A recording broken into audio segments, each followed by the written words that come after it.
Baka meron pong mga tao na nagsasabi na mayaman po ako. Sasabihin ko lang po, hindi po ako mayaman. Pamamalimos lang po yung kinabubuhay ko.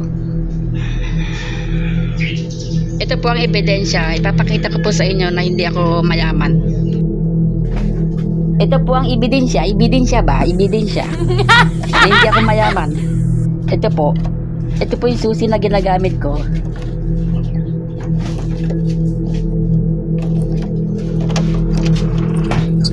Sira-sira na po itong pintuan ko, mga lods. Ito po ang tirahan ko. Maliit lang po ito. Ganyan po ba itsura ng bahay ng mayaman?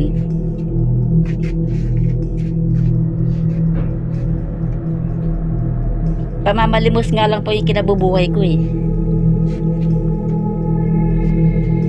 Wala pa naman po ako nakitang mayaman na namamalimos. Ito nga po sa hirap ng buhay oh, yung higaan ko lubog na oh. Hindi na po nagagawa dahil sa kakulangan ng budget. Hanggang dito po lubog na po yan oh. Pinagtsatsagaan ko na po higaan yan. Ayan po ang ebidensya, mga lods. Ebidensya ba? Ebidensya. Hindi po ako mayaman. Ayan po ang ebidensya na hindi po ako mayaman.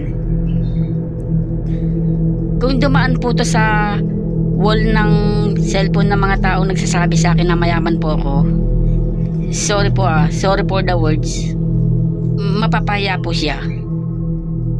Pag ito pong video na ito dumaan po sa wall ng cellphone niya, mapapahiya po siya. Yung taong nagsasabi na mayaman po ako kahit hindi naman. Ayan na po yung ebidensya. Pinakita ko na po.